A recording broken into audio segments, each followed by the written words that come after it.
जून माह का ये तीसरा सप्ताह सिंह राशि के लोगों के लिए कैसा होने वाला है। जय माता दी दोस्तों, आप सभी का स्वागत है हमारे YouTube चैनल अमृता एस्ट्रो में। और आज की इस वीडियो में मैं बात कर रही हूँ 22 जून से 28 जून तक के सिंह राशि फल के बारे में। इस सप्ताह में अगर हम ग्रहों की स्थिति की बात करें तो एक ग्रह का चाल में परिवर्तन होने वाला है। योग कई तरह के बनेंगे। तो देखिए, जब सप्ताह शुरू होगा तो पहले ही दिन बुध देव का राशि परिवर्तन है। बुध जो अभी अपनी राशि मिथुन राशि में गुरु और सूर्य के साथ युति कर रहे थे, वो 22 जून को कर्क राशि में प्रवेश कर जाएंगे। इसके अलावा जो ग्रहों की स्थिति है उसमें चंद्रमा जो 2-2.5 दिन में राशि बदलते हैं वो मेष राशि से गोचर करेंगे। मेष, वृषभ, मिथुन और कर्क 4 राशियों में उनका गोचर रहेगा।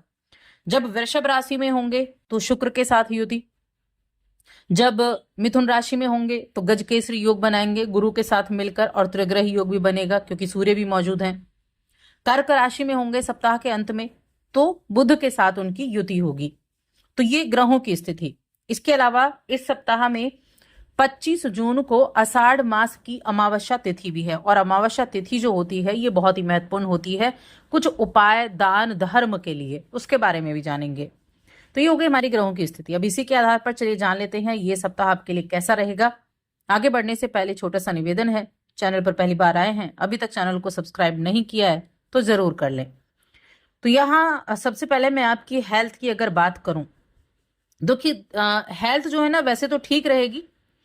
थोड़ा बहुत ऐसा रह सकता है कि एनर्जी कम देखने को मिले और आपको थोड़ी सी अपनी एनर्जी की वजह से ऐसा महसूस हो कि काम जो है वो आप पूरा नहीं कर पाएंगे, ऐसा कुछ हो। तो वैसे हेल्थ ठीक रहेगी। तो मिला जुला हम चलिए कह देते हैं कि मिले जुले आपका हेल्थ रहने वाली है।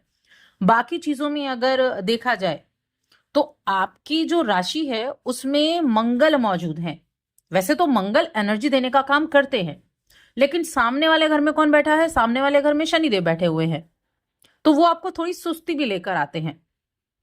यहां धन खर्चे का योग भी बना हुआ है, और धन खर्च कहां हो रहा है इस पर आपको नजर बनाए रखने की आवश्यकता है।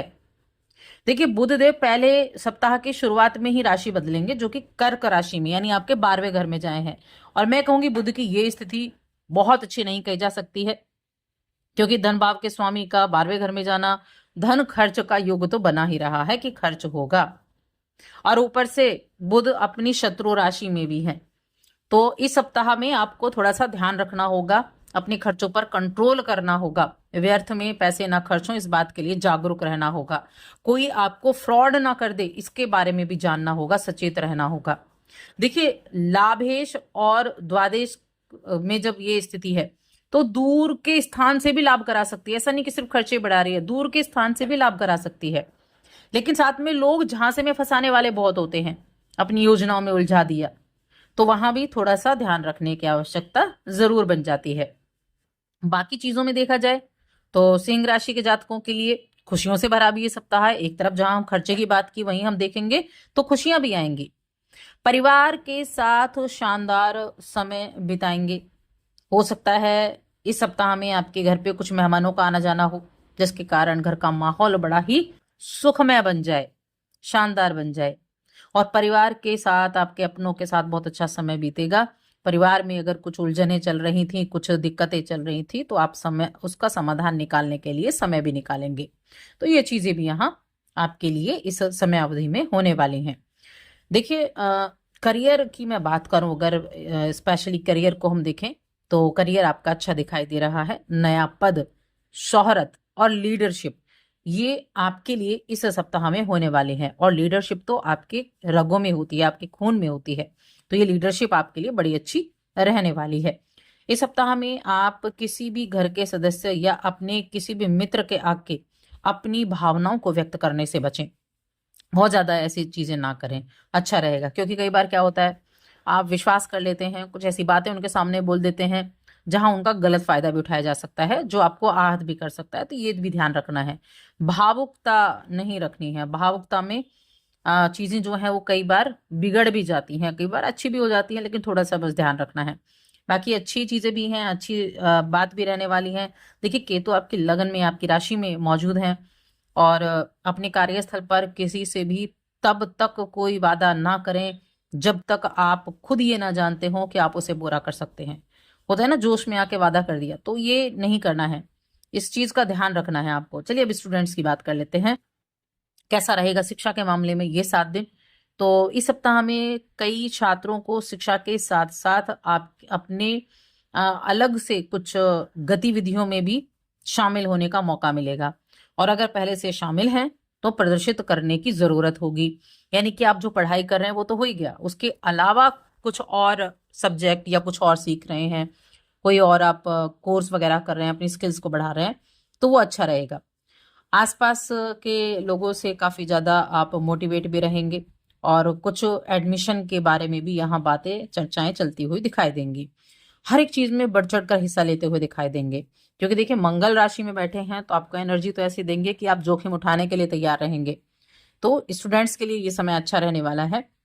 हर चीज में हिस्सा लेते हुए अपना सर्वश्रेष्ठ प्रदर्शन आप देने का कार्य करने वाले हैं। और साथ में परिवार में मान सम्मान बढ़ेगा, कद भी बढ़ेगा, ये चीजें भी रहेंगी। अब देखिए सूर्य की अगर हम बात करें आपकी राशि के स्वामी की, तो बड़े ही पावरफुल हैं। क्रिएटिव बनाएंगे आपको, बोल्ड बनाएंगे आपको, अपने कार्यों में आप बोल्ड होकर काम करें। ठीक है ना, लीडरशिप जो आपके अंदर है वो आपको अपॉर्चुनिटी भी दे सकती है। बस कॉन्फिडेंट रहना है आपको और कुछ अच्छे लोगों के साथ आप कोलैबोरेट कर सकते हैं, वहां सक्सेस आपको मिल सकती है। और देखिए खासतौर से मैं कहूंगी 25 जून तक आपको अनएक्सपेक्टेड चैलेंज मिलेंगे जिनसे आप आगे बढ़ेंगे। जो कहते हैं ना कि व्यक्ति को चमकाने के लिए एक अपॉर्चुनिटी चाहिए होती है, तो ऐसी भी अपॉर्चुनिटी आपको मिल सकती है, ऐसी चीजें भी रहेंगी। यहाँ मैं कहूंगी जो भी जातक किसी स्पोर्ट से जुड़े हुए हैं तो उनके लिए काफी अच्छा ये समय रहने वाला है। स्पोर्ट से जुड़े लोगों के लिए अपनी एनर्जी को सही दिशा में लगाने का काम बनेगा। रिश्तों की अगर मैं बात करूं कि रिश्तों के मामले में ये समय कैसा रहेगा, तो प्रेम जीवन के मामले में आकर्षण बढ़ेगा, लेकिन ईगो करने से बचें। और वैवाहिक जीवन में भी ईगो करने से बचना है। ईगो होना सबसे ज्यादा मुसीबत देने वाला समय हो सकता है। अब देखिए 25 जून को क्या है, आषाढ़ मास की अमावस्या तिथि है, जो कि पितरों के लिए समर्पित होती है। श्राद्ध करना, पिंडदान करना, जरूरतमंदों की सहायता करना, तो ये इस दिन आप थोड़े से उपाय कर सकते हैं।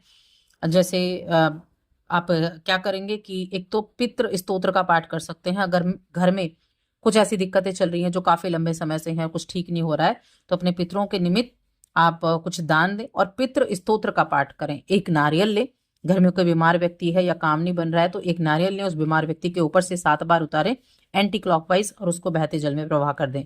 ये कार्य आप कर सकते हैं। तो बस आज की इस वीडियो में इतना ही। वीडियो कैसी लगी कमेंट करके जरूर बताएं।